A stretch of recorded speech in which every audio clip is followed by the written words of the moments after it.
So I'm going to, proclamations all say the same thing, so I'm going to read one, and that's the one to Darren here.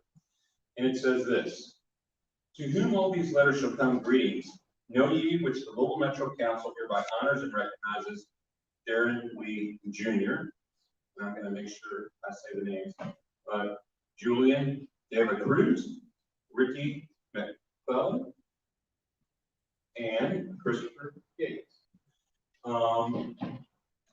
Whereas on the evening of May 28th, 2020, during the Breonna Taylor protest, a crowd of protesters marched to 2nd and Main Streets and surrounded a police cruiser stationed at the base of the Clark Memorial Bridge. As protesters banged on the cruiser's hood and windshield, the officer inside radioed for assistance.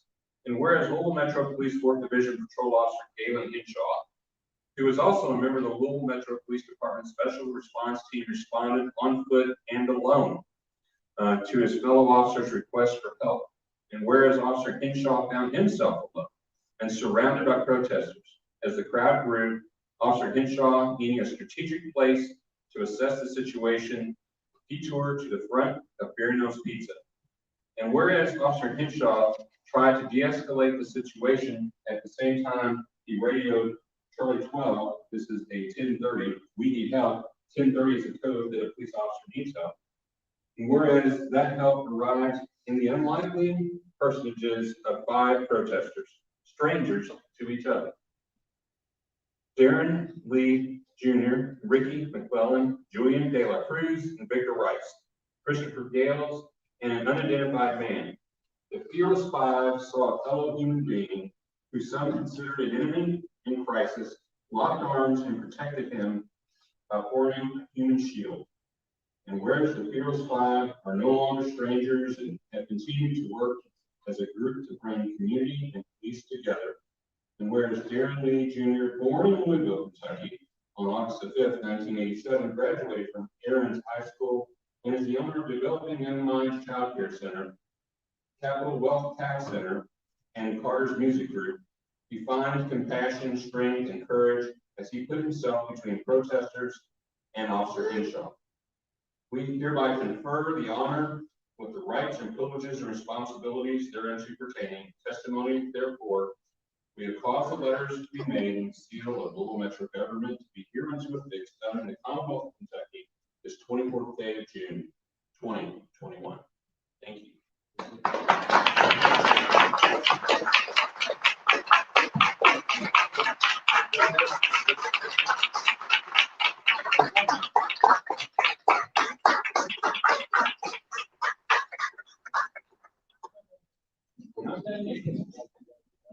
All right. Ladies and gentlemen, I want to introduce a few people to speak. First, Officer Hinshaw.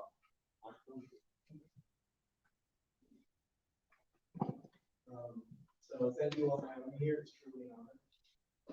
The moment I was protected from these men was a humbling experience that I will never forget. It is something that I think about till this day on a daily basis. What these men did for me the first night of the civil unrest was indeed the right thing. These group of men saw that I was in trouble and came to my rescue to protect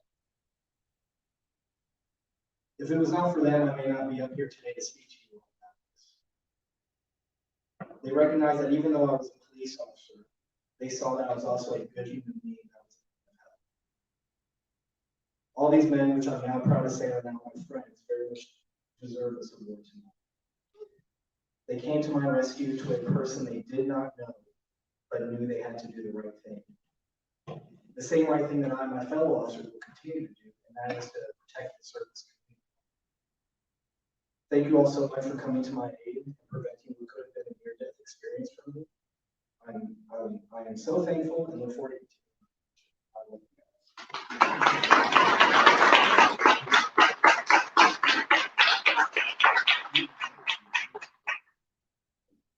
All right, Darren.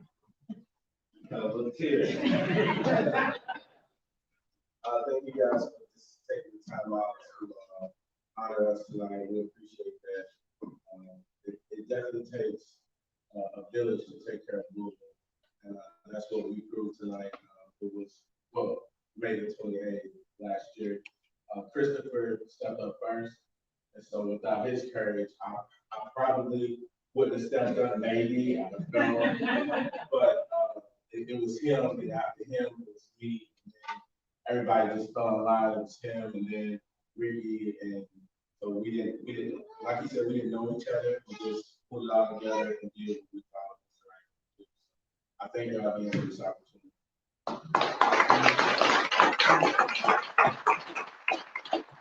All right, Rose.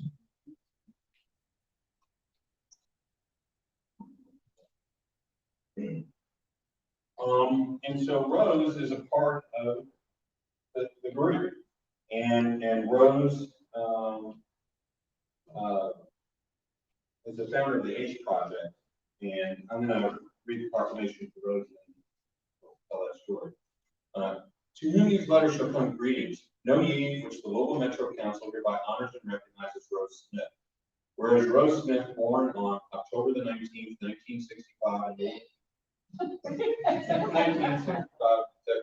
married to Walter Smith and is a mother of and grandmother. And whereas Rose's son, Corey Crow, was murdered on October the 25th, 2014, in front of a vacant house located at 25th Street, Standard Avenue. Whereas Rose, being a woman of action and compassion, bought the house where Corey was killed. And whereas Rose started an organization in remembrance of Corey, the ACE Project, to bring young people together to provide community and volunteer opportunities. And whereas Rose opened the ACE Place on the property where Corey was killed, it now serves as a safe place for young people to come together. And whereas Rose, in continuing her mission of uniting the community and opening dialogue between community and Louisville Metro Police Department, has dedicated her time and her effort in assisting the Fearless Five. And whereas the Fearless Five, being Rose an honorary member, we hereby confer the honor with all the rights, privileges, and responsibilities therein pertaining. In testimony that we've caused these letters to be made in the skill of Louisville Metro government to be here in good fix, done in the Commonwealth of Kentucky, this 24th day of June, 2021. Rose.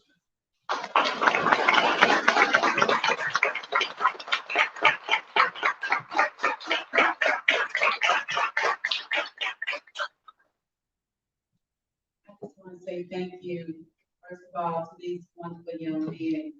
I don't know what you saw in me. I said, oh my God, I'm just like a mother to them. I think I keep them in line. But I'm so grateful to them. They are the true heroes. I'm not taking away from that. I'm just thankful for the Fearless Five. And thank you all for acknowledging me. Thank you.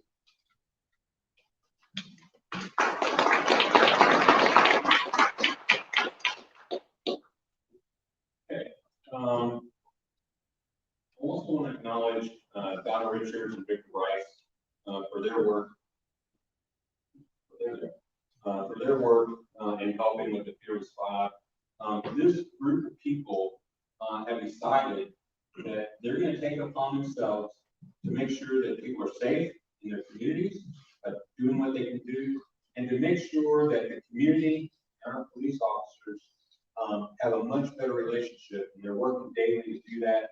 And for that, I just want to say thank you for everything that you all are doing. And so right here, we're going to start the room. We're going to stand and take a group picture, okay? Okay. Come on.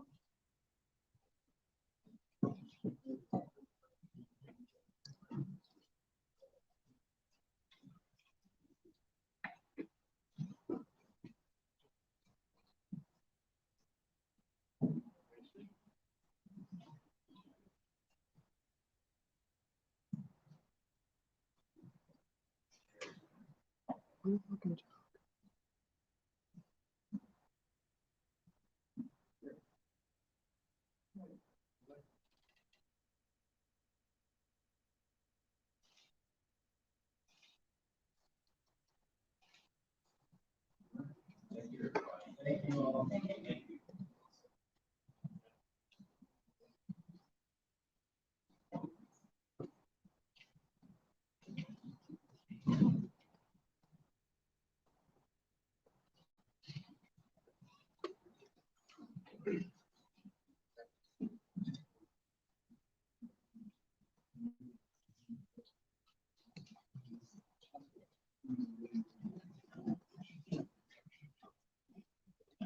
Clerk, you can let the record reflect that we're looking to really push the chair back.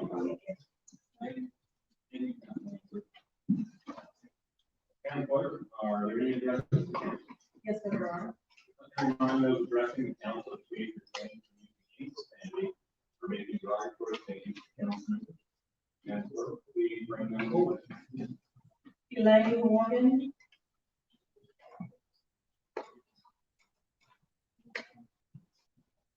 Hi, I'm here, thank you.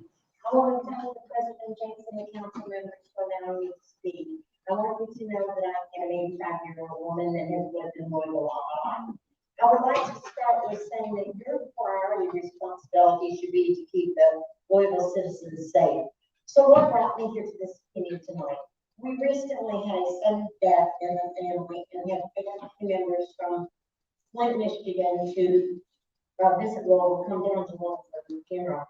There were 11 family members, several cars, and while they were visiting Louisville here for the funeral anyway, one of the cars was stolen from the hotel, and during the funeral, another car that was left behind was broken into, and all the contents within the car was stolen.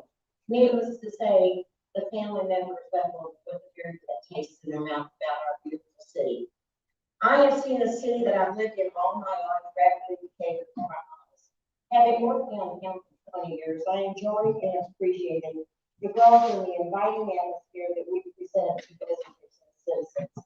I personally have not been to Canada, and I also advise my family members not to go to places downtown like that's in the center of the yard, dinner or whatever.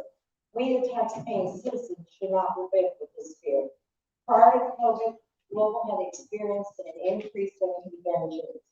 Many monies were put into renovating the convention center, hotels expanded, and wonderful entrepreneur veteran startups. Don't let these efforts all be wasted.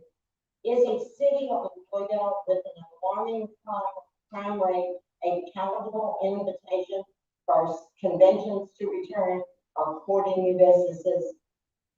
We have just reached a record number of shooting deaths in Louisville, and we're barely through half of 2021. So where does this leave us? Due to the negative climate that the current administration has created with LMPD, numerous officers are leaving the force. Even with the best efforts of LMPD to recruit new officers, no one wants to come to a city with such a negative environment. There has been rapid increase in petty crimes with no consequences. That leads to bigger crimes, leading to an uninviting, decaying city. So where does this leave us? Step up to your responsibilities to keep Louisville safe by giving LMPD the support and tools needed to enforce the laws and return our city to a safe and inviting place to visit and live. Reinstitute the county limits. Step up road units. Allow the citizens and visitors to feel safe walking the streets, driving down roads, visiting a restaurant, a park, or even in their own homes. So where does this leave us? You know, once I had a professor, and prior to test day, he would say, burn this in your brain. I want you council members to burn this in your brain. Your priority responsibility is to keep Louisville citizens safe.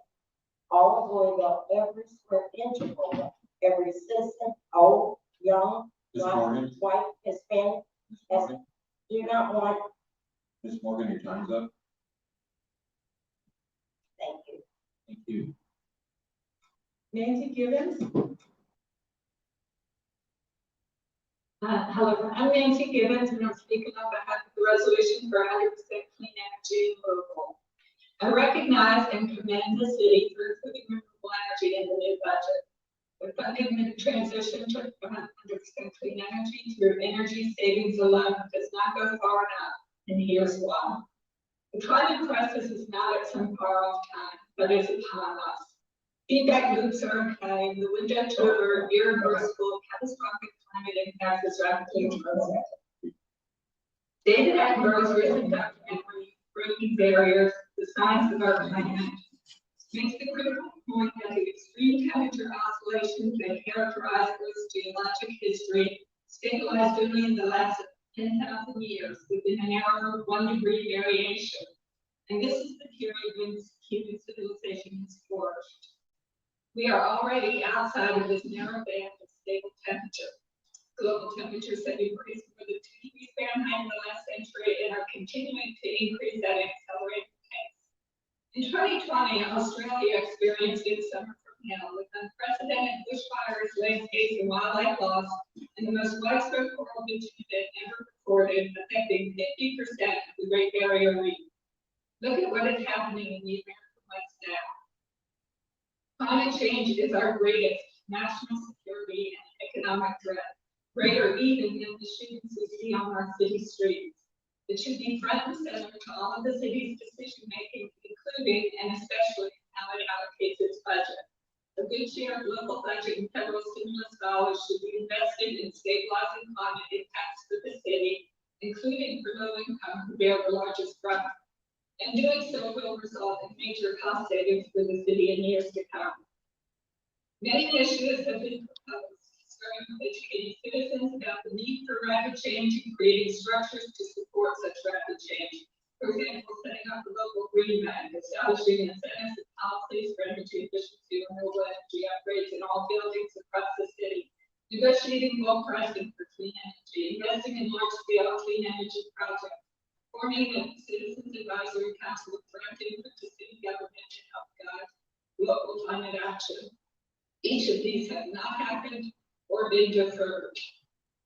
Scientists have been clear. This is the decade we must act. Further delay is not an option. The city must think deeply and set sufficient priority, budget, and personnel to make unprecedentedly rapid progress in climate action. Can the city create its own Manhattan Project that applies a laser focus and adequate resources to achieving the city's 100% clean energy goals on time? We can and must do more. Thank you for all that you're doing, and thank you for your further consideration. Thank you, Chantrice Martin. Hello, can everyone hear me? Yes, ma'am. People get used to anything. The less you think about your oppression, the more your tolerance for it grows. After a while, people just think oppression is the normal state of things. But to become free, you have to be acutely aware of being a slave. That's from Asada Shakur. I want to thank the 4 council members who agreed to support the $50 million Divest budget amendment. Thank you to those who respect us enough not to shuck and jive. I know you were shut out tonight, but we see you. I was surprised but grateful for the one East End council member who supported the amendment. And I hope you all vote no on James's amendment to give police more money from the American Rescue Funds when we have so many individuals suffering and struggling. We have so many departments struggling, like the libraries, just to keep the doors open. I'm speaking, though, to those who have been illegally evicted. I'm not focused on city council tonight. Beach and Terrace residents who can never go back to their home, assault victims like me who were re-victimized by police. I'm speaking to parents and grandparents who want a safe and well-funded Algonquin park and pool for our children. I'm speaking to Newburgh residents who feel forgotten, Berrytown residents who are ignored by their mayor, climate change activists who have been lied to by Fisher. I'm speaking to those who are sick and tired of being sick and tired. We keep us safe. We are in the streets daily. We are feeding people. We are housing and clothing people. We are helping people take care of their children. We are out there. And I'm grateful to the council members who do that as well. But Louisville has never been safe for Black people. Police do not make us safe. So here is my ask. Join with me. I need y'all to fight with me. And I've seen many of you out there with us passing out free food, passing out supplies during COVID, doing everything you can. I need y'all to join with me. Push this city to be unapologetically progressive. All due respect to the council members who do what they can, but overall, y'all support the same LMPD that said killing Breonna Taylor was the moral, ethical thing to do that night. We cannot depend on just city council. It is up to us as the residents to move the city forward. Power does not concede anything easily. We are going to have to push. We are going to have to be relentless in this resistance. I want you to fight with me against the tyranny and white supremacy that are rampant in the city, quite honestly. We are far more powerful than they want us to be. So I'm asking all of you residents to join with me and fight so that we can have a Louisville where all of us feel safe, not just those who have been historically protected by the police. They are there to protect property, not people. And if you've ever felt like you are in more danger than protection from police, I'm asking you to join me.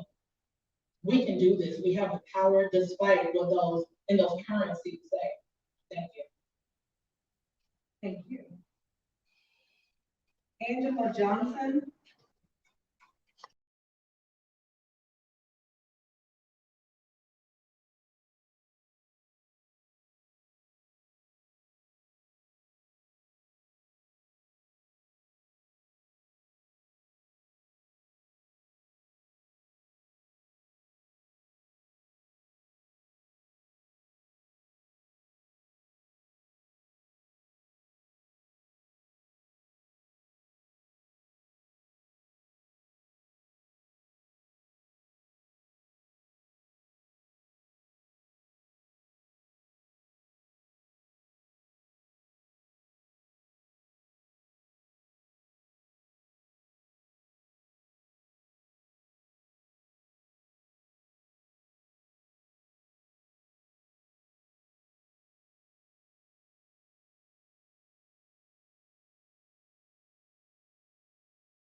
youth budgets in recent years.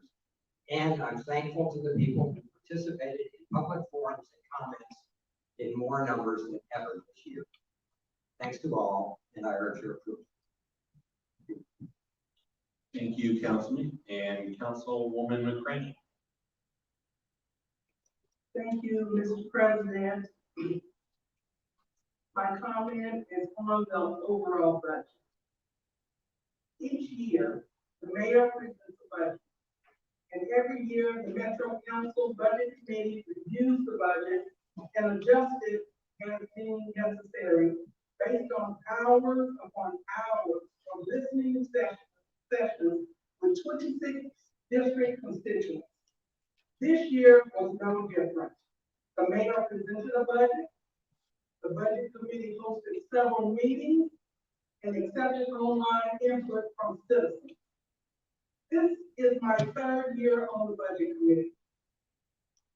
My first year on the budget committee was quite interesting because it was presented to us that we needed to raise taxes because of the operating funds available. That year, a tax increase on insurance premiums was proposed.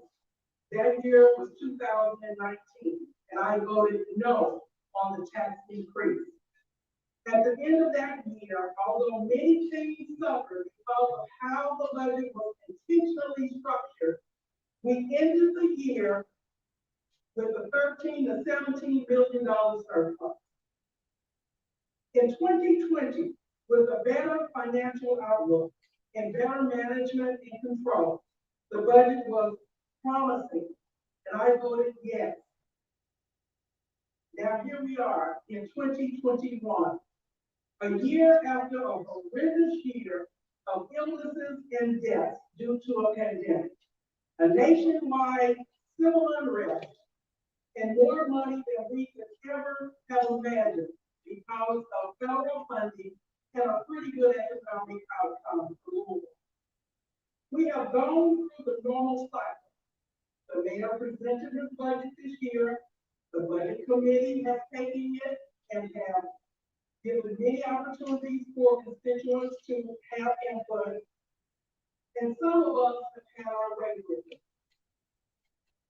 With as much money to work with in the history of the local metro budget, I have consistently stated to the budget chairman, to the mayor's office, and to my colleagues on the budget committee, that this year we should have gone bold and big. I did as much as I could to ask us to think creative, to think bold, to think better, and to build that better, much better than what this budget shows. While I feel this budget does no harm, in fact, it does some good. It certainly doles out thousands, if not millions of dollars to various agencies and local metro government departments. However, we have not done with this budget what I feel we could have done in a bold and successfully leadership manner. One, the budget does not accommodate for a centralized location for a building to house the homeless population and get them off the streets and out of the suburbs in obscure personal camps. I have advocated for a building and some land that would house all of the willing agencies who can offer wraparound services to those who would be off the street and can be reintegrated into society after receiving drug treatment, mental illness care, job training, home economics, and other services such as housing and child care. We, as this compassionate city, cannot continue to allow men, women, and children to live on the streets. We have the money to manage this, and now is the time to do it. But instead of thinking big and bold, we have chosen to give thousands here and there to various agencies who will do the same as they've always done. And at the end of the fiscal year, when it's time to approve another budget, we will still have people living on the street, houseless and hungry. I'm disappointed in the administration and the budget committee for not thinking big enough, for not thinking bold enough, and for not reacting and acting like leaders that other cities can emulate. Also, the budget does not see to it that our most vulnerable citizens have broadband accessibility throughout this city or can afford internet connection service. Yes, we can continue to pour into libraries, and that is fine. But in 2021, it is time to move into the 21st century technology with boldness. Homes need internet access. Homes need computers. We are 31,000 homes short of affordable homes. This budget should reflect that fact, but yet we chose to minimally input money into the affordable housing initiative, and we didn't set aside much more for anything else that deals with affordable homes. You will hear that public safety or the police department is being reimagined. Don't believe the hype. The police contract has not been finalized. Here we are in front of you to approve a budget when we thought that we would have a police contract by now that also dealt with information that would reimagine the police department, that would have some reforms in there that we can all live with. But yet we don't have that contract approved. But yet they want us to approve this budget. The LMPD is 200 men and women short. So we are not guaranteed a safe future, especially if community policing has not been promised to us. We don't know what really has been promised to us because, again, the police contract has not been signed. We don't know if the police will get the much needed raises that they deserve. We do not know if they will have reforms next to this new contract. We don't know because the contract has not even been finalized. Louisville, we deserve better, and we deserve to build back better than what this budget calls for. A lot of agencies and many of the Louisville Metro government departments have been given hundreds of thousands of dollars to do with what they've always done. Some have ideas of doing a little differently. But please, and hear me clearly, agencies of Louisville, Kentucky, and Louisville Metro Government Department, please prove me wrong. Please show that with the additional dollars that you are getting, that you are going to make a difference, not just make a dollar. Let's make a difference in the lives of the people here in Louisville, Kentucky. And we know that if you continue to do the same thing and expect different outcomes, that equates to insanity. But with this budget, that's basically what we're doing. Again, I want not to be here this time next year and say I told you so. So prove me wrong. If this budget is going to be approved, which I think it will be, with or without my vote, we will be watching, the community will be watching, and you need to do more than what you've done in the past. This is the time. There will not be another time like this, I hope, in the future. I say I hope because the reason we have so much more funding is because of federal dollars due to the pandemic. Google, Metro Council, Google Metro Government, let's work together to make this work. But I think that if we really want to be leaders in this community, we should have done much more. To concentrate those dollars to make a big, bold statement instead of doling it out here and there like we've always done. With that said, I do wish us the best. I'm looking for a great future for Louisville. But this is just not the way that we could have done it. We could have done much better, much bolder. And we could have been a leader in the community of communities. With that said, I think I will be voting no on the operating budget, the capital budget, and the ARP. Because we did not, as a council, have any input in the initial funding decisions for that money. Thank you. Thank you, Councilwoman, and Councilman Piagentini. Thank you, Mr. President. I guess my colleague and I have a little different take on this budget. I want to certainly, I think I speak on behalf of the Republican caucus, thank everybody that Bill thanked, including the public. I agree. I enjoy actually the public input and the engagement that I get. I know from my own constituents, but constituents across the city. I think Bill summed it up perfectly. You know, the two people, of course, that Bill did thank is himself. So as the budget chair, I know there's just an insane amount of work that goes into this process, and thank you for that. The vice chair, Kevin Kramer, same thing. You two, you know, I don't know what this council would do without you two and the collegial way that you work through this process and bring 26 very different opinions about what a budget should look like, get it into two documents. That's what I'm bringing. I just want to say one other thing, that this process is a good process. It has to gel 26 different elected leaders and their opinions, representing 26 different constituencies in just about every way you can imagine. Everything from geography and different average income levels, racial demographics, all kinds of different thoughts and backgrounds, and bring it into one document that represents the community.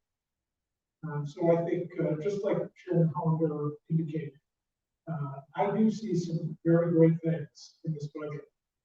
Like you said, if this was the budget of Anthony Piagentini, would it have been written precisely this way?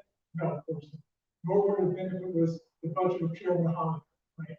But this is the budget of Louisville, and I think the process that we go through and that is led by our chair and vice chair of the budget committee, and also our president, David James, always very fair and helpful and terrifically helpful in shepherding this process and shepherding this council.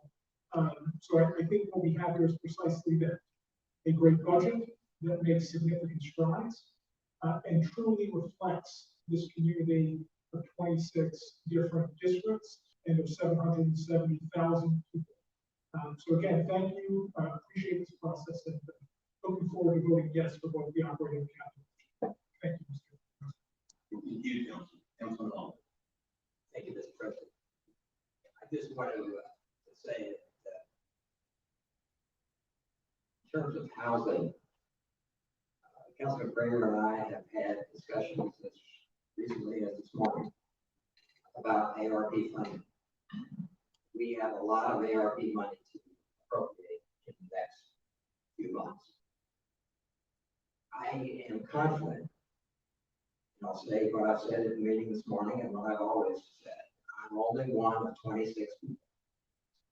But I believe there is a consensus that housing should be a major focus of the ARP funding. I don't want to get ahead of anybody. And frankly, Councilwoman McCready, I think the mayor has been accused of getting ahead of people by saying what priorities ought to be for ARP by members of this council. Because we want to have input and we want to have public discussion and we want to hear from the public. And we will be having public hearings regarding ARP money in July during what would normally be our break. We will also be having a budget committee meeting in July during what would normally be our break. So I will be extraordinarily disappointed, as I've said many times, if when the ARP funding is finally allocated, if there isn't significant money for housing and for dealing with houseless individuals. on broadband, you know, the legislation, the ARP Act specifically talks about sewer, water, and broadband as being allowable projects. We have talked about how broadband will be done in the community. And I will be very disappointed if we don't spend ARP money in a significant way for broadband as well. But I think the public wants to have some input into the way we spend ARP money. And I know council members want to have some input into how we spend ARP money. And we will have that input, and we will pass a lot more money of ARP and address those issues in the coming months. Thank you. Thank you, Councilman Ackerson. Thank you, Mr. President. First of all, I also want to thank Councilman Oliver, Councilman Kramer for the amount of time and effort they put into this. It's been a tremendous amount of time, more than the rest of the state on this process. But what I also want to recognize is Councilman Kramer, I appreciate you tremendously. At the end of the day, you made some bold statements tonight. The district, 7 residents that you represent, should be proud of you. Because we as politicians too often want to say, this budget's great, or the acts we take are magnanimous. This is perfect, or everyone should be proud of us. But those of us who are willing to step forward, as Councilwoman McCready has pointed out flaws in the process, deserves some great credit.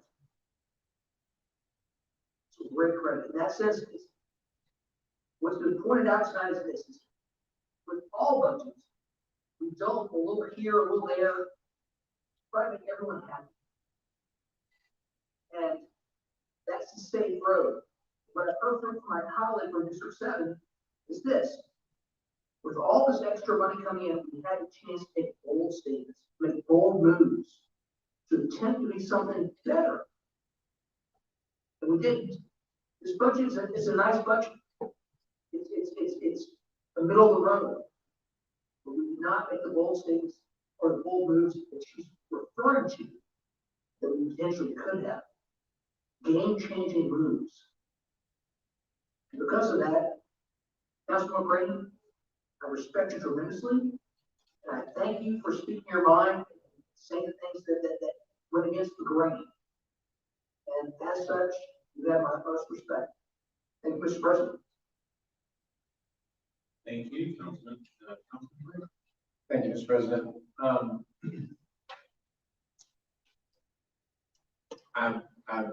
I want to begin, I guess, by, I don't know if defending is the right language, but the process, not necessarily the end result. My version of bold and a different council member's version of bold would probably be very different. I don't need to pick out who that might be, but since my colleague is sitting so close to me on my right, I hope he won't mind not doing so. I suspect if the chairman of the budget committee had come forward and said, this is the bold budget that we move forward with, and I walked into the room with, this is the bold budget we should move forward with, we would probably walk into that room with 2 very different bold budgets. In fact, I think it's safe to say our first budget meeting, we had some of that conversation. But I think to the chair's tremendous credit, he pointed out quite correctly that we are 2 individuals who are charged with working together with 24 other council members to come up with a budget that reflects the desires and the wishes and the will of the entire body of rural residents. That's a difficult challenge under any circumstance. It's especially difficult when there's so much rhetoric floating around about making bold statements. It's also true that typically budgets come to us from the mayor with his list of priorities, and we have an opportunity to figure out what we want to do about those priorities that he has established. And it would be bold for us to go in and completely redraw his priorities. Again, that's a very difficult thing to do once those priorities have already been established. I think the budget, I'm very comfortable. Again, I think both Councilman Oliver and Piagentini have said if I could wave my magic wand and get the budget I want, it would be this one, because while it doesn't have everything I'd like to have, I'm gonna vote yes. I'm gonna encourage all of my colleagues, including Councilman McCraney, to please vote yes, because it represents a lot of hard work by 26 council members to represent the desires of Metro Louisville based on a budget of priorities that were sent over by the mayor, and that we were able to agree where changes were appropriate. I think the real hope for bold movement comes in that ARP funding that's coming.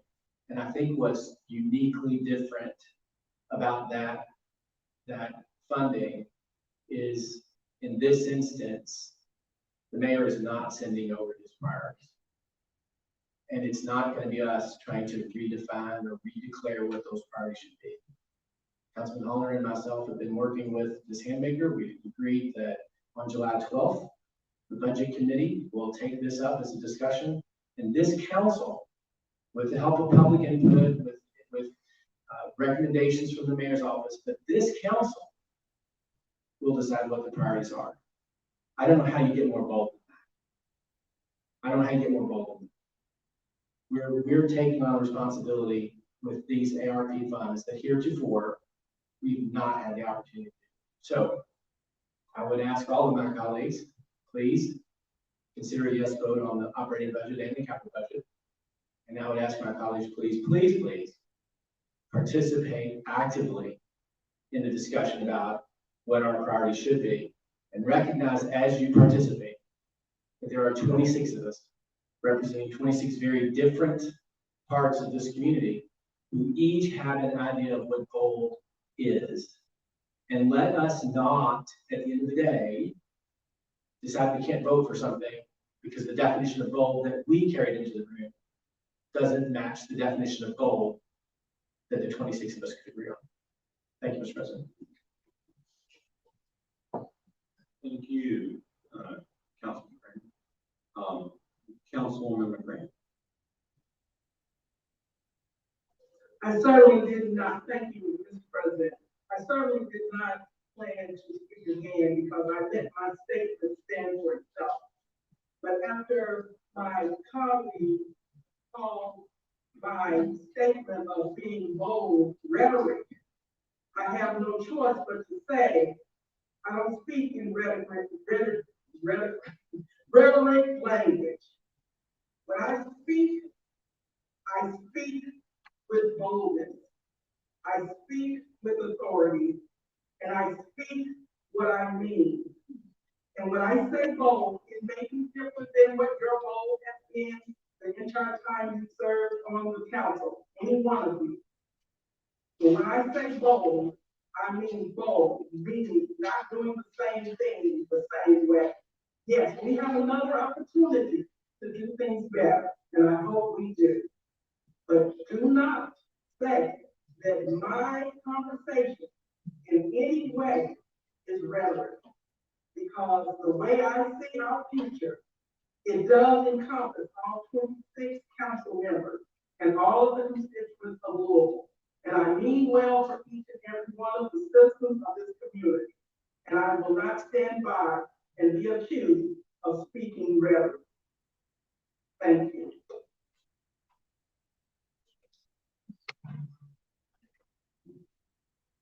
Councilman Kramer. Thank you, Mr. President. My apologies to my colleague from District 7. I did not mean to imply that her comments or Mr. Crane's, that your comments were rhetoric, or that your suggestion that we weren't being bold was rhetoric.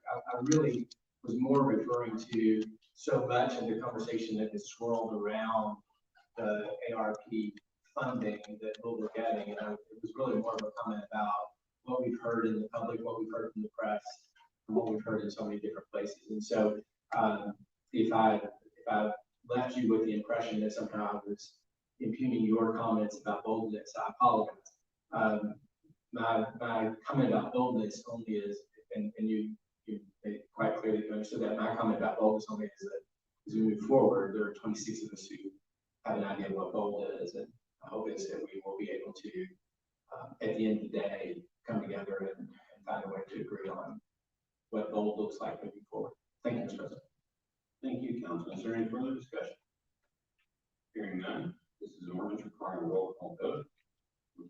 call the roll. Councilmember Green, Yes. Councilmember Shanklin, Yes. Councilmember Dorsey, Yes. Councilmember Arthur, Yes. Councilmember Purvis, Yes. President James, Yes.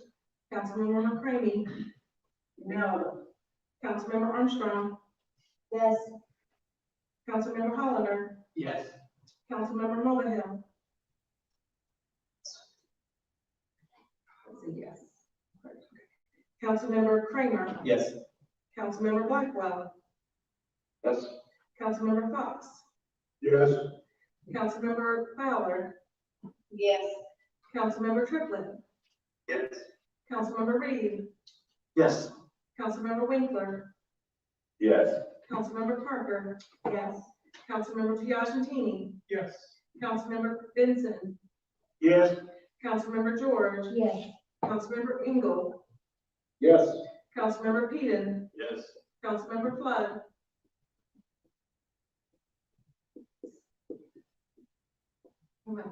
Thank you. Councilmember Holton Stewart, Yes. Councilmember Atkerson. Mr. President, you have 24 yes votes and 2 no votes. Thank you. The ordinance passes.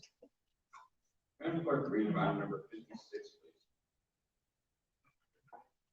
An ordinance relating to the fiscal year 2021-2022 capital budget for the Louisville Jefferson County Metro Government, including appropriations and authorizing the funds for general construction, maintenance, repair, and improvement of the facilities and assets of the government of Louisville Jefferson County and other Louisville Metro supported activities, as amended, read in full. Motion to approve. We have a motion by Councilman Fox. We have a second? Second. Second by Councilman Kramer. The ordinance is before us. Is there any discussion? Councilman Hollander. Thank you, Mr. President. This, again, for the public, is attached to the agenda as the second item, attached amended Exhibit A, FY 21-22 capital budget. It's a PDF document. There are no changes except technical changes in this or the operating budget from the operating and capital budget, which were approved unanimously by the budget committee earlier this week. I would urge your approval. Thank you, Councilman. Is there any further discussion? Hearing none. Madam Clerk, please call the roll. Councilmember Green. Councilmember Shanklin. Yes. Councilmember Dorsey. Yes. Councilmember Arthur. Yes. Councilmember Purvis. Yes. President James. Yes. Councilmember McCramey. No. Councilmember Armstrong. Yes. Councilmember Hollander. Yes. Councilmember Mulvihill. Yes. Councilmember Kramer. Yes. Councilmember Blackwell. Yes. Councilmember Fox. Yes. Councilmember Fowler. Yes. Councilmember Triplett. Yes. Councilmember Reed. Yes. Councilmember Winkler. Yes. Thank you, sir. Councilmember Parker. Yes. Councilmember Piagentini. Yes. Councilmember Benson. Yes. Councilmember George. Yes. Councilmember Engel. Yes. Councilmember Peden. Yes. Councilmember Flood. Yes. Councilmember Holton Stewart. Yes. Councilmember Atkerson. Yes, for that one. Mr. President, you have 25 yes votes and 1 no vote. Thank you, Madam Clerk. Congratulations. The ordinance passes. Madam Clerk, reading item number 57. An ordinance approving the fiscal year 2021-2022 budget for the Transit Authority of River City Park. Read in full. We have a motion and a second. Motion Reed. Second, Reed. Motion by Councilman Reed, second by Councilman Dean. The ordinance is before us. Any discussion? Councilman Hollander. Thank you, Mr. President. The Kentucky revised statutes require that we consider and approve the budgets for local tourism and park. We approved the local tourism budget last week.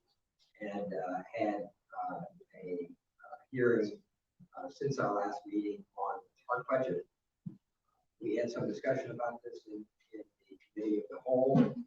The statute provides that we are required to approve an annual budget by July 1st, and then TARC cannot expend funds after July 1st unless the annual budget is approved. So I would move approval of the TARC budget. Again, this budget is significantly different from our local metro budget. It does not include local metro funds. These are funds that come to TARC from various sources, including an occupational tax in the community. And it has been vetted and approved by the TARC board as part of the regular process. But I was glad, frankly, that we had a hearing on that. I would suggest that we continue to do that. That's more than we have done in previous years regarding the TARC budget. I think that's important. I think it's also important for local tourism. And I would move approval of this one. Thank you, Councilman. Is there any further discussion, Councilman Ackerson? Hey, Mr. President, I disagree that, with my colleague this day. Federal funds don't flow through. Then they reset the tax rate, this body does. We could change the tax rate. So we do have some control over potentially a lot of the funds that flow through the TARC. Now, I will say this, I'm gonna vote for the operating budget tonight so they can keep functioning. Because the legal opinion that we've been given is essentially this has to happen before July 1st. If not, things potentially could shut down. But I want the executive director, Gary Butler, and I want the entire board to know this. When it comes to TARP 3, it's been riddled with problems for years. It serves our most vulnerable segment of the population, individuals, elderly, other folks. I want to see some solutions. If not, I'm coming for you. I'm coming for your jobs. I'm coming for your board replacements. And I will rally the support of this council as much as I can, hopefully, to achieve that goal. If you do not fix TARP 3, we're going to replace it. Plain and simple. I will be a yes vote tonight. For the next coming months, I want to see some real solutions to TARP 3's problems. If not, I will be looking and rallying support to replace everything. Plain and simple. Thank you, Mr. President. Thank you, Councilman. Councilwoman Purvis. Thank you, Mr. President. And I'm in agreement with my colleague, Councilman Etchison. He's concerned with TARP 3, I'm concerned with TARP overall. If I do not see TARP moving towards being fixed, in addition to TARP 3, working with the current personnel that is still there, that has violated other employees and given us the answers that we need. Like my colleague, I will do everything in my power to support him in his efforts in making sure that TARP is changed to serve the community better, because we have not been saying that. Thank you. Thank you, Councilwoman. Councilman Piagenti. Thank you, Mr. President. I joined my colleagues. Look, I was the lead sponsor to establish the investigation into TARC and to former Director Mr. Risco. So trust me when I tell you, I would be more than happy if I thought that denying this budget would get them back on track. I'd be the first to vote. But I think as Councilman Anderson said, it's not as though this board is profiting from this. If they were, I would shut down. The only people that will be hurt by a no vote of this budget would be people trying to get to work and people trying to get to doctor's appointments. So I join my colleagues. I will be voting for the budget because it's an administrative duty that has to happen. But I'm also joining very much Councilman Ackerson, Councilwoman Purvis, and anybody else. As I've already said, there's going to be additional legislation that we will propose to structurally fix the problems and prevent them from ever happening in any agency in the city ever again. I agree, and they've said that we need more accountability from the existing board members and even some existing employees that are still blown away, and some of them are still employed by the organization. So we're going to take more action, and I will be joining both of you arm in arm to make sure, and the rest of my council colleagues to make sure we do that right. But just still have to approve this budget bill because unfortunately the circumstances are. To do anything but that would be only to do more damage to those who are the least able to absorb that damage. And that's the public, and people just trying to get around the cities and public transportation. So we'll demand more park, and I'm with you, colleagues, but I will be voting against this budget. Thank you. Thank you, Councilman. Councilman Reed. Thank you, Mr. President, and, Councilman Anderson, I hear you. I agree with you in principle. I do think we need to pass this for the operating capital that the rest of the system needs, but I also believe that we need accountability from the board and that this falls on them, and I'm gonna be right there with you, 3 or 4 months. If they don't fix this problem, then they're gonna have to face us. Thanks. Thank you, Councilman Reed. Councilwoman Shanklin. My only comment was that, I agree with, President Anderson and all the rest of us. I see this every day, people calling me, can't get home or whatever. I think we need to go after it. So I will be voting for it, but I will be right there with you, going after it. Thanks. Thank you, Councilwoman. I'd like to remind everybody to make sure they have their cameras on before they vote. All right. Is there any further discussion? Hearing none, this is a ordinance requiring roll call vote. Madam Clerk, please call the roll. Councilmember Green, No. Councilmember Shanklin, Yes. Councilmember Dorsey, Yes. Councilmember Arthur, Yes. Councilmember Purvis, Yes. President James, Yes. Councilmember McCraney. Yes. Councilmember Armstrong, Yes. Councilmember Hollander, Yes. Councilmember Mulvihill, Must abstain due to my political term. Councilmember Kramer, Yes. Councilmember Blackwell, Yes. Councilmember Fox, Yes. Councilmember Fowler, Yes. Councilmember Triplett, Yes. Councilmember Reed, Yes. Councilmember Winkler, Yes.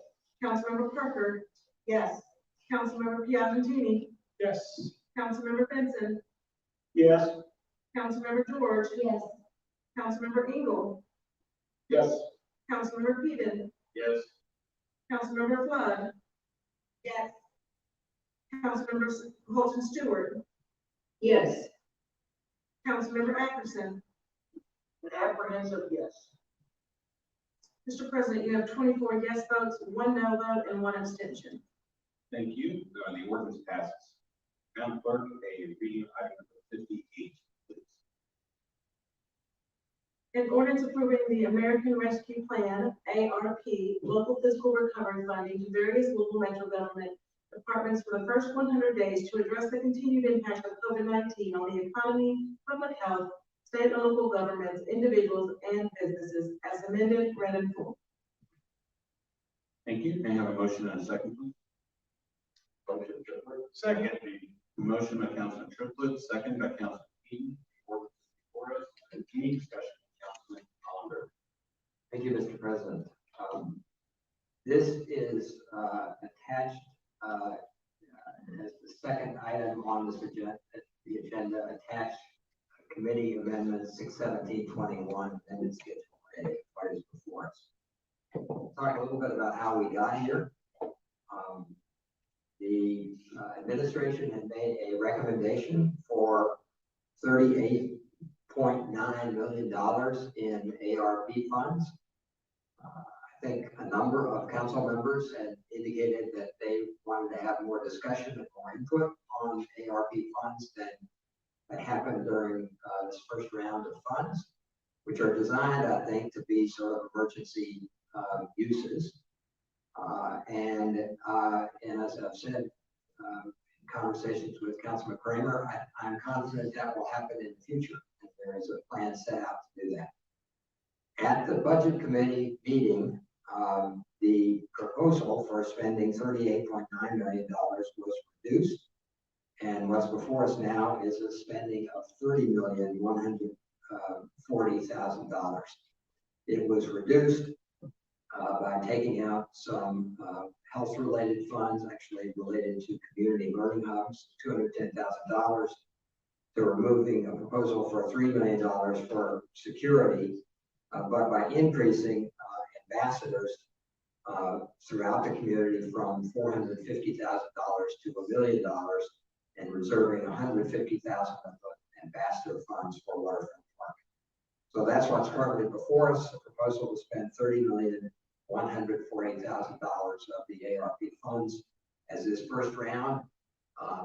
The next round would be done after, again, a public discussion and much more council and I think public input. Thank you. Thank you, Councilman. Madam Clerk, could you please let the record reflect that Councilman Winkler will have the chair, please? Yes, sir. Thank you.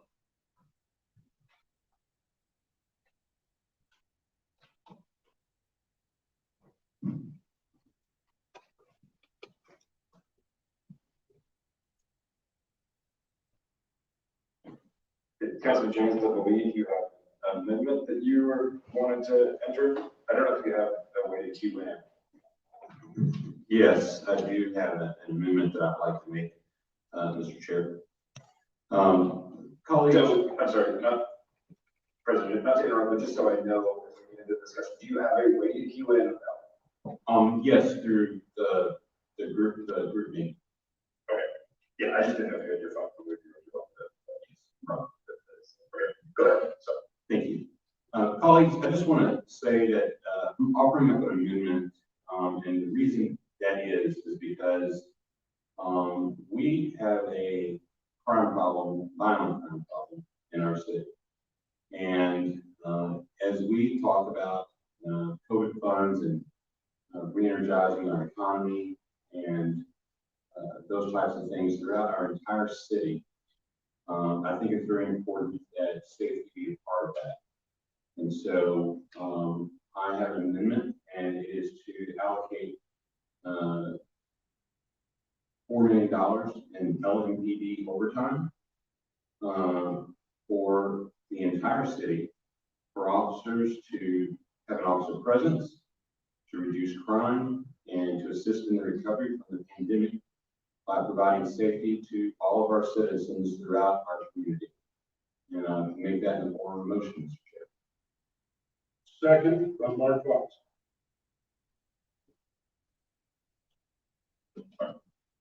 Okay, we have a motion and a second. Is there any discussion on the?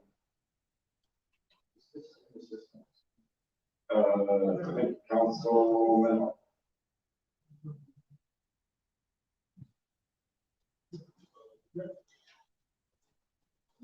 All right. We can cut the BS because tonight's amendment is not necessarily about the entire community, and I want to make that clear.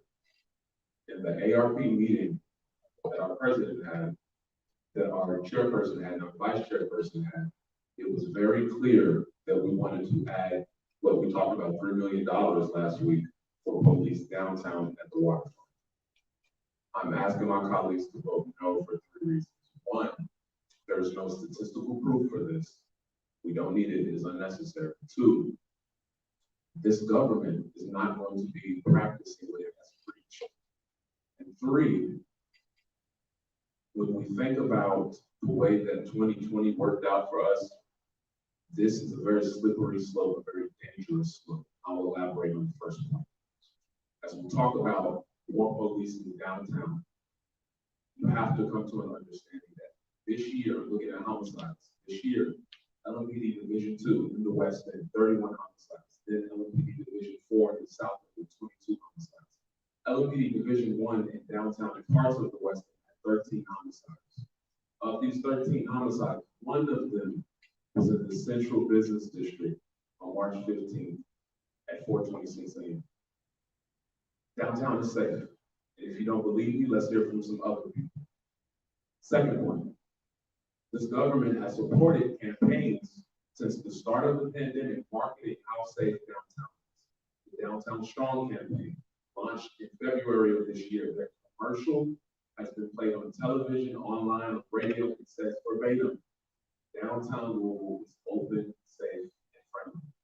The former executive director of the Louisville Downtown Partnership told the Courier-Journal when asked about downtown being dangerous that, quote, nothing could be further from the truth. Really, honestly, downtown is one of Louisville's safest neighborhoods. She told WDRB, downtown being unsafe is a profound misperception.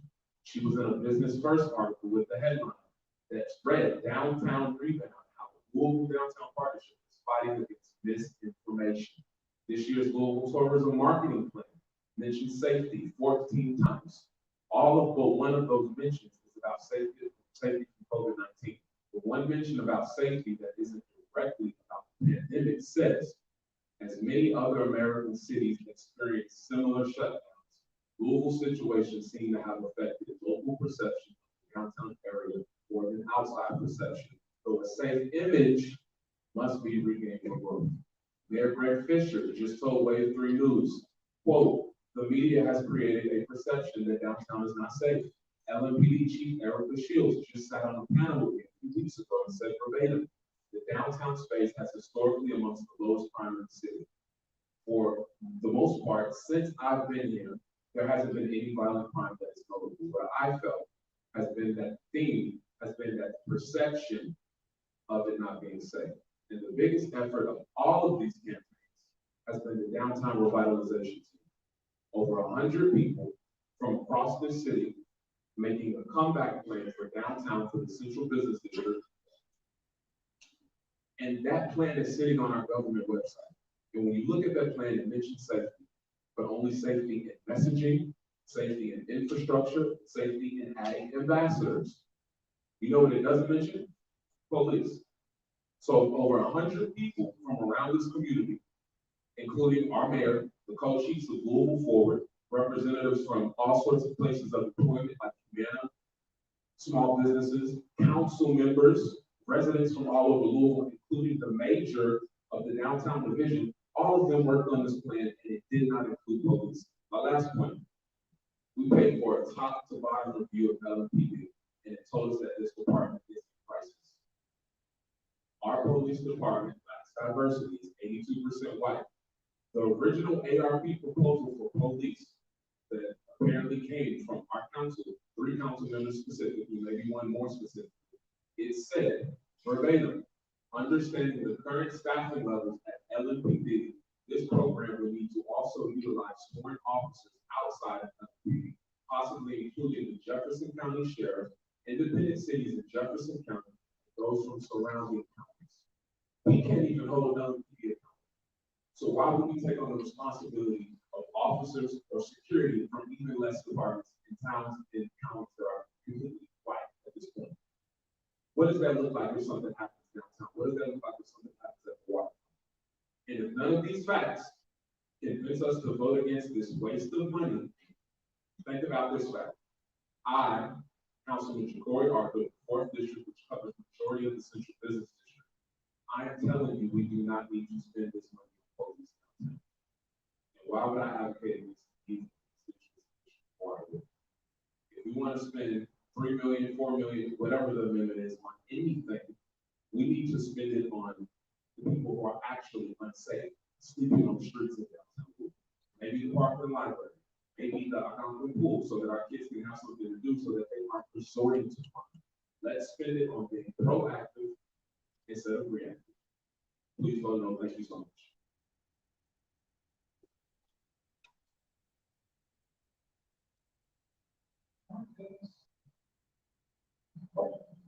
It's my thoughts. Thank you, Mr. President Pro Tem. Perception is reality. And people don't feel safe. That's what they're telling me every day. I take the phone calls when I'm shopping the program. And my colleagues' commitment is not just to fight down that.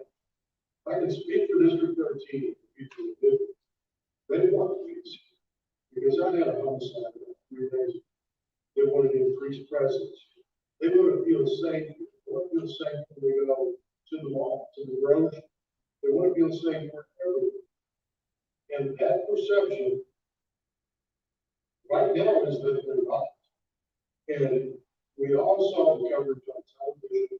You can say what you want, but we saw it with our own eyes.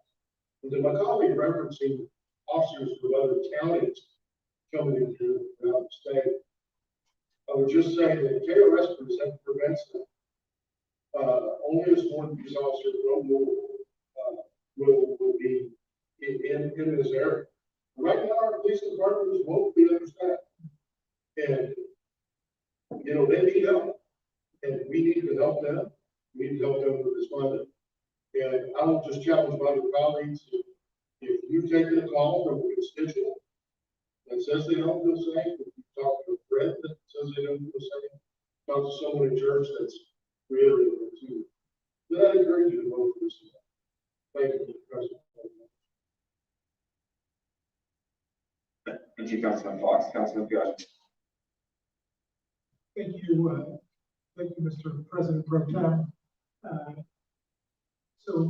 President James, just a few clarifying questions. Your amendment seemed to indicate it was for LMPD overtime. Is that correct?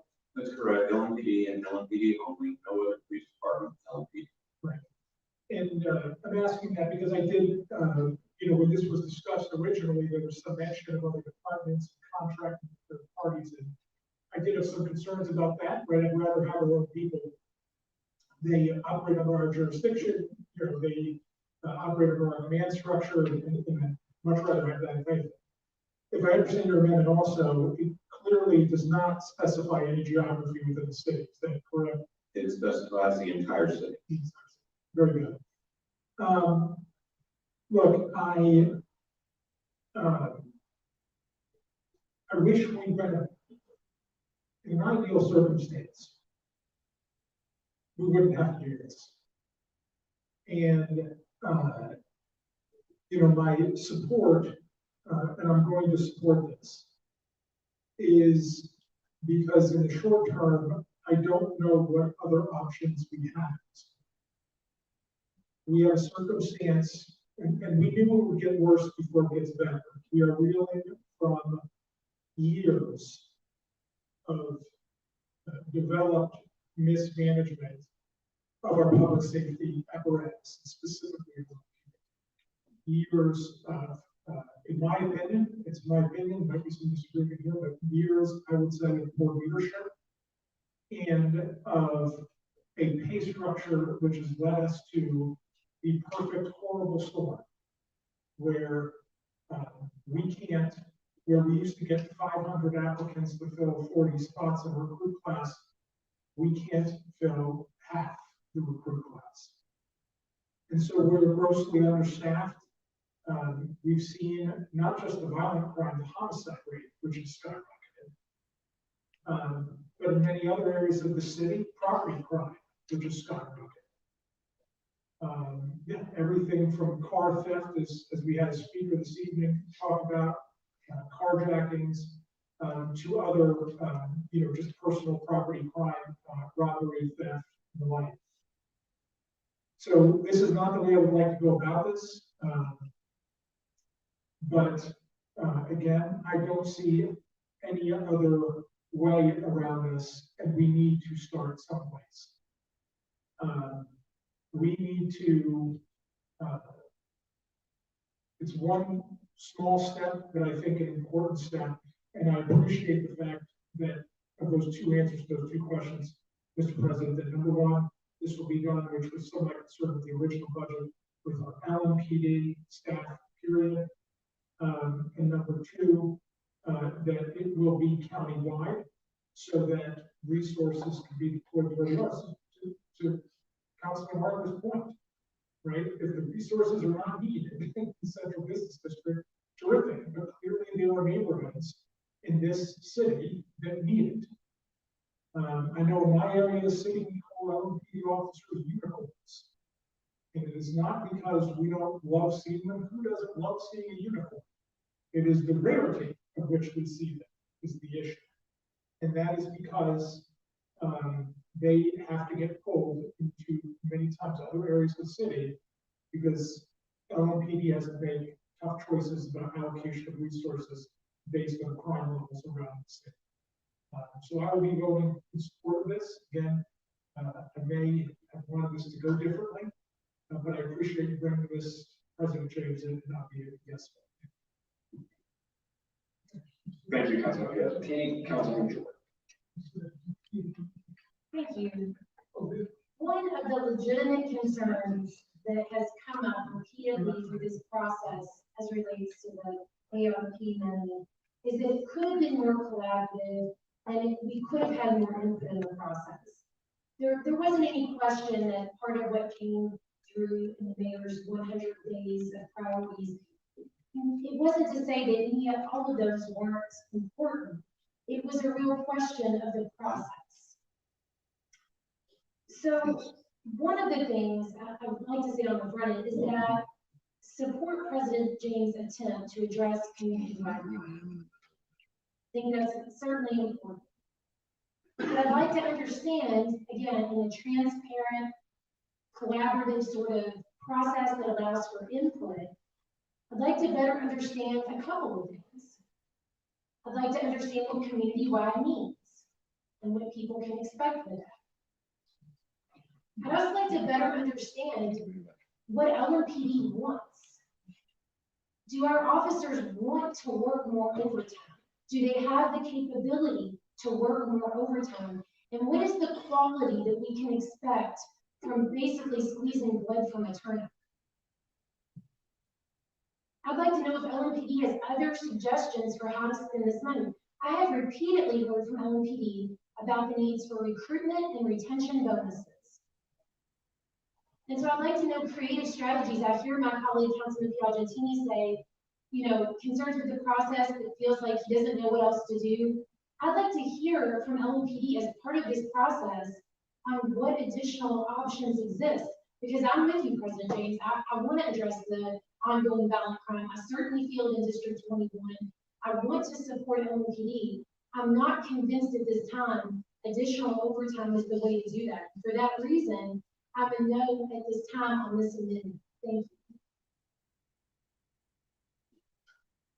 you. Okay. President, do you have something, any specific, I know there were a couple of questions there, I don't know. You can answer those specifically or if there were more rhetorical. I can give it a shot. So community-wide means community-wide. That means if it's downtown on the waterfront or at the flood wall in Councilman Fowler's area where she has problems with four-wheelers, or Martha Mormon, or if it's out in Councilman Piagentini's area where police are like unicorns, it means the entire city.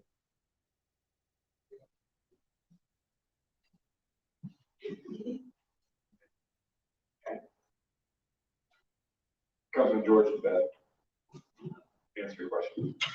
It answers my question, but again, I also think it underscores to just slow down this process in this moment. Again, really being able to work collaboratively, seeking input, hearing from those doing the work, and listen, I trust Councilman President James understands the work, but I also understand the impact of working overtime from staff who are already stretched thin, and I'm interested to know what other options exist for this funding that could achieve the common goals that we have, both in the immediate as well as in the midterm. Thank you. Thank you, Councilman George. Councilman Hall. Thank you, Mr. President Pro Tem. I just wanted to point out that we just passed a budget that funded $9.647 million in non-scheduled overtime for LMPD and $422,000 in scheduled overtime for LMPD. We just funded a lot of LMPD overtime.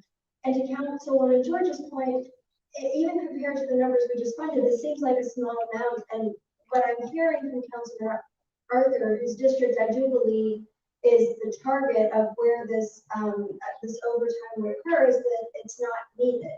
And so I do share concerns about rising levels of violent crime.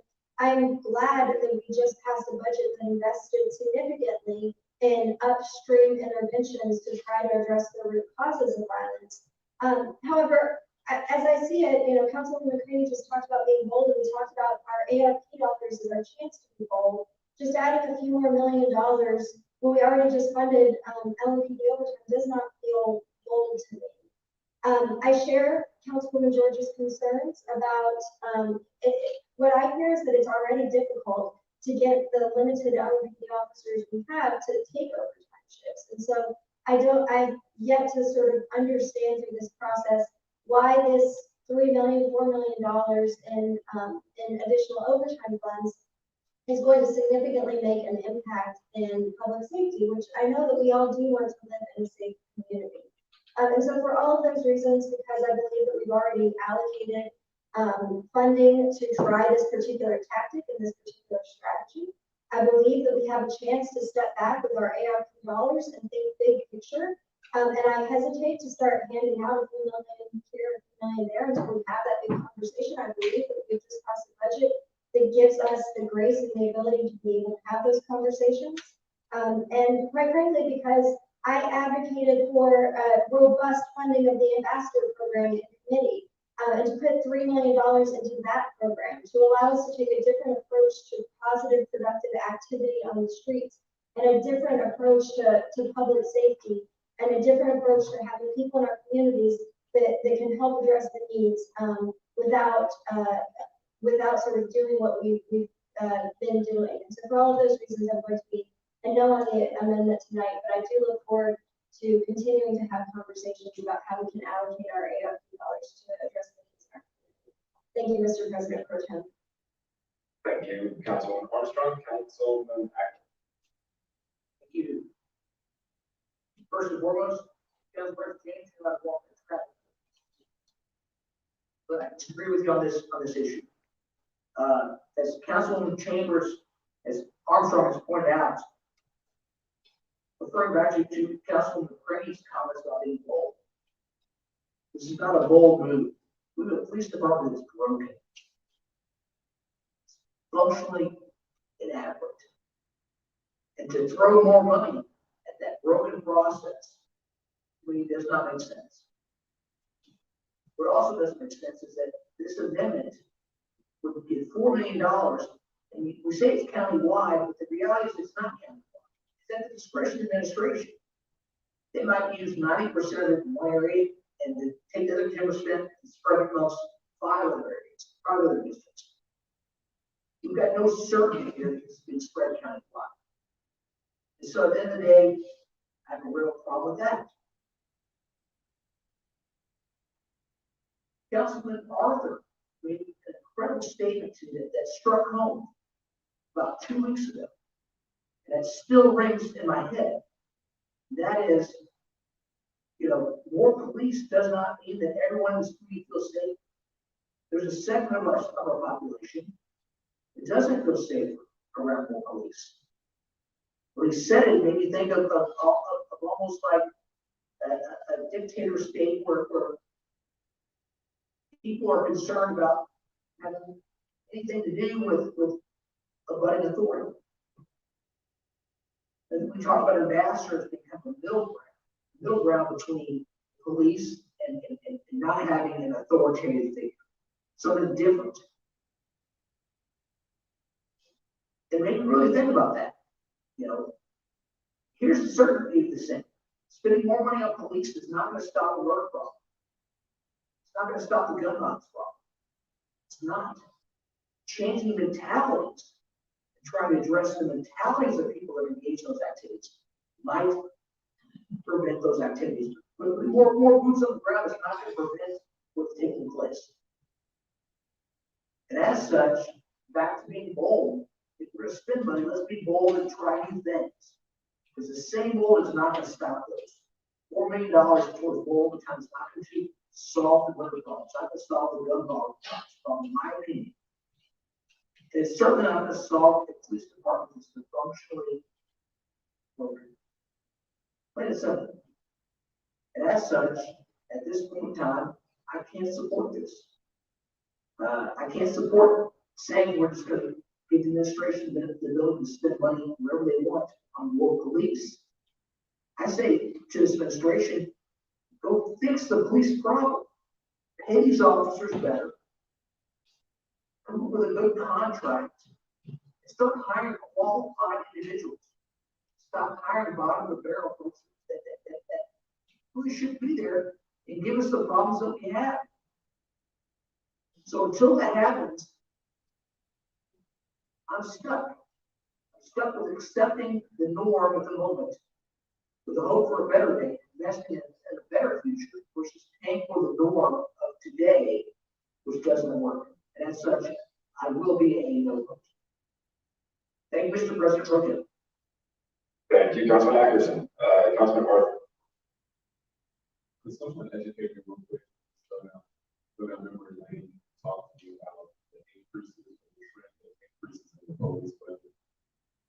Maybe any of the chairpersons of the budget committee, could you speak to the increases of the police budget over, let's say, the past 3 to 5 years? Councilman Oliver, do you have that handy? I don't, I can look that up. Much of the increase in the police budget has been, as we talked about, has been pension costs. So we see that in every department that we see. I'm certainly happy to look that up. But in general, would you say it's gone up year to year? Yes, almost all of our budgets have gone up in part because of the 12% pension cost increase. But yes, the police budget has gone up. Now, it has gone up even though the number of police officers on the street, at least in recent years, has gone down.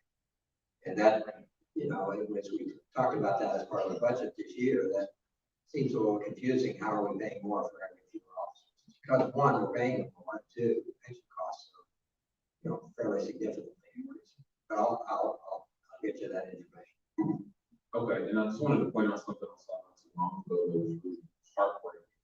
It just kind of set the tone for the reality. 100 murder, 100 homicide in the city happening a couple of days ago. Last year that happened in mid-August. And as that budget increases and homicides increase as well, this thing is kind of ironic as we sit here and talk about safety. And again, being reactive instead of proactive. Someone breaks into a store to steal food, they're hungry.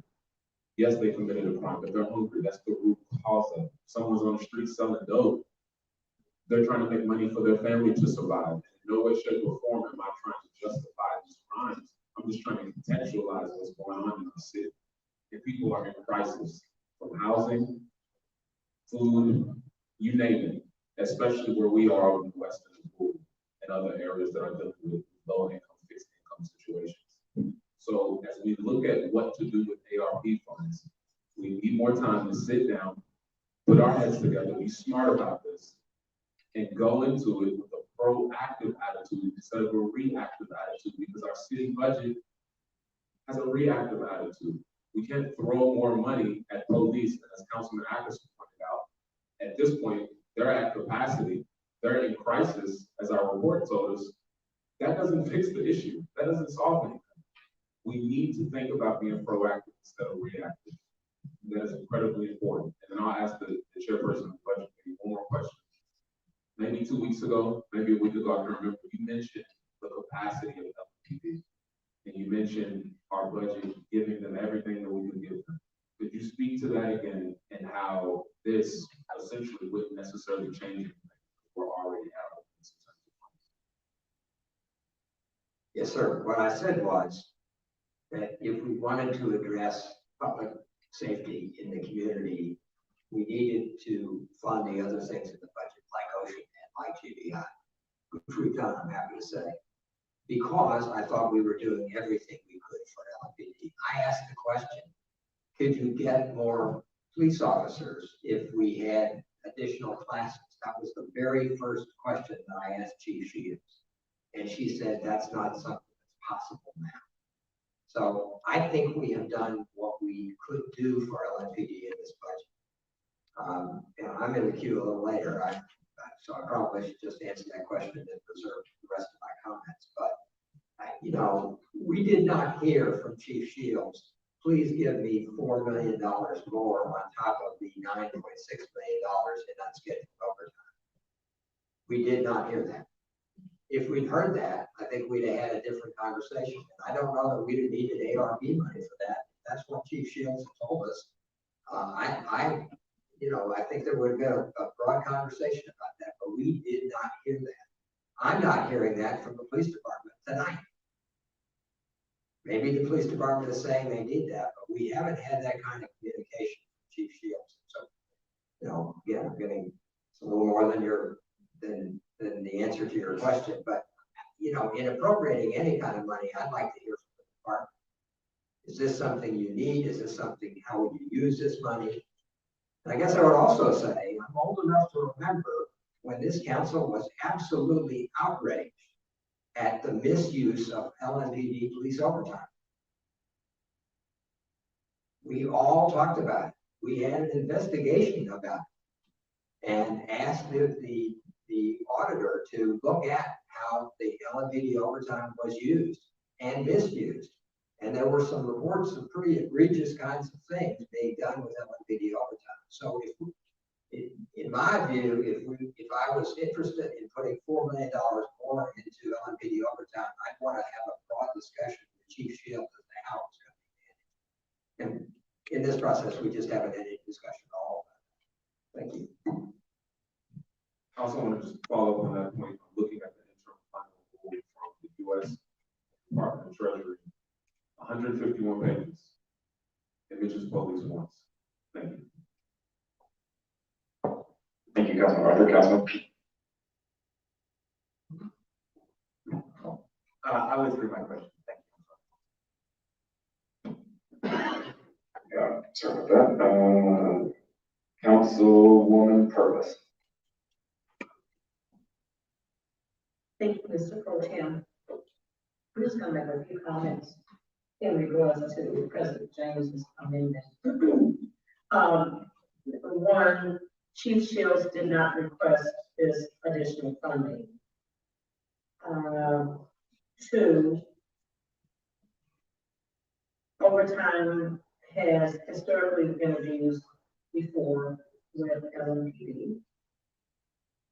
And three, I am very confident in the amount that we just agreed to in passing the budget, the overtime amount that the LMPD will be able to serve and protect the most vulnerable citizens here in this city. And so I want to go on record, if any of my constituents are watching, my no vote does not mean that I am not concerned about your protection, because I am. Just know that I feel that the amount that has already been awarded for such will be adequate enough for them to do the job that they are required to do. Thank you. Thank you, Councilwoman Burris. Councilwoman McCray. Thank you, Mr. President Pro Tem.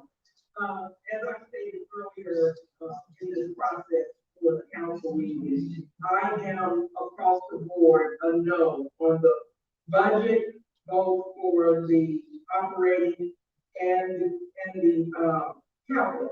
As well, I stated my reasons for not voting yes on the ARP funding. So for me to vote for this would make no sense, because I am a no vote overall for the ARP. Let me make it clear to everyone, and my constituents already know how much I support our police department and how badly I want our police department to be autonomous and be able to do their job the way they know best how to do it, and how much I support good policing and good police men and women.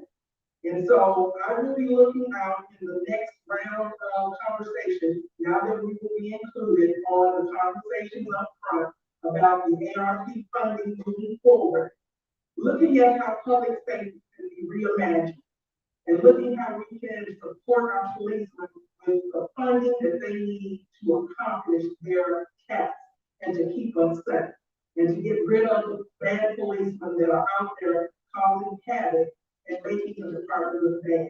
So with that, President James, and I know we shouldn't address each other personally, but I do want to say, I think you know that I will support you and like councilman afterwards and said, I will run the street for you, because you've proven time and time again that you would do the same for me. So I'm sorry, but I am going to be a no. Thank you, Councilwoman Craney. Councilman Hall. Thank you, Mr. President Pro Tem. I think I've pretty much said my position, but let me explain why I will also be a no. I really, there was some praise from Councilman Piacentini about the process that we follow, which is hearing from department heads, asking questions about how money is proposed to be used, asking questions about what guardrails there are to make sure that it's used and not wasted. And we do have a history of that with LMPD overtime. And we haven't had any of that discussion. We didn't ask those questions. We haven't heard from Chief Shields. This is something the department needs. That we've gone back and forth on the numbers. We started out at $3 million, we're at $4 million now. I think the process just needs more thought. Do I think with ARP money, which is what we're talking about now, that public safety should be part of the discussion? Again, I don't want to set priorities, but yes, I do think that it can be one of the priorities. But I think when we're talking about public safety dollars, we should also be talking about violence intervention in a much bolder way than we were able to fund in this existing budget. And that clearly is allowed under ARP guidance. So what I would hope is that we will have a more robust discussion in the community and the council of how we should attack this particular problem. And obviously it is an enormous problem for our community. How we should attack it, where the funding should go. And I think we can have that quickly. As I said, we are going to have discussions starting the week of July 12th during our break about ARP funding. But I think to add at this point, without ever hearing from the leadership of our police department, is a mistake. And that's why I will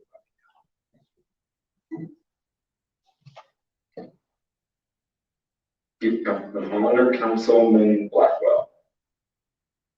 Mr. President Pro Tem, I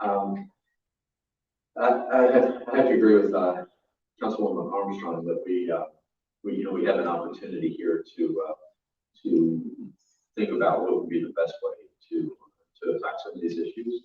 And I do believe that police overtime, can be a part of that.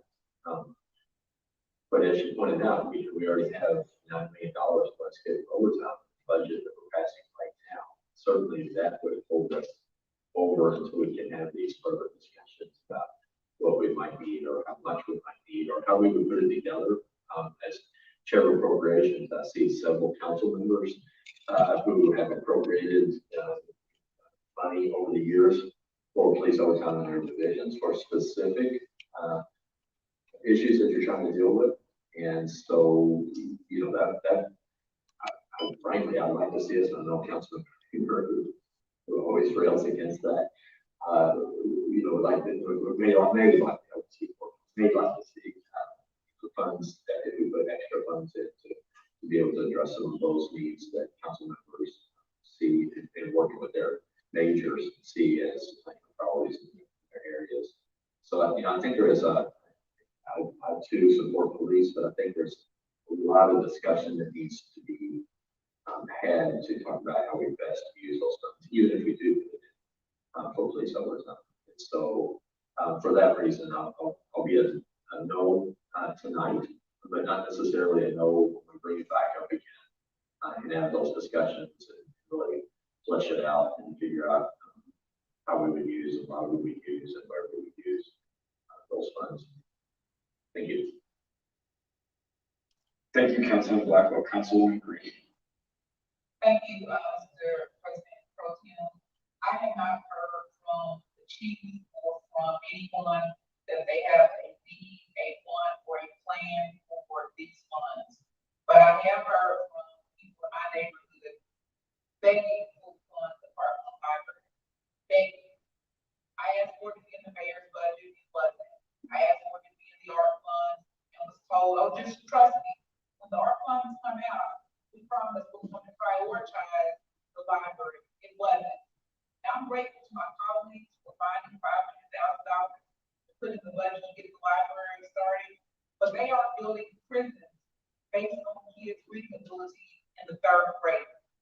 want to decrease crime, teach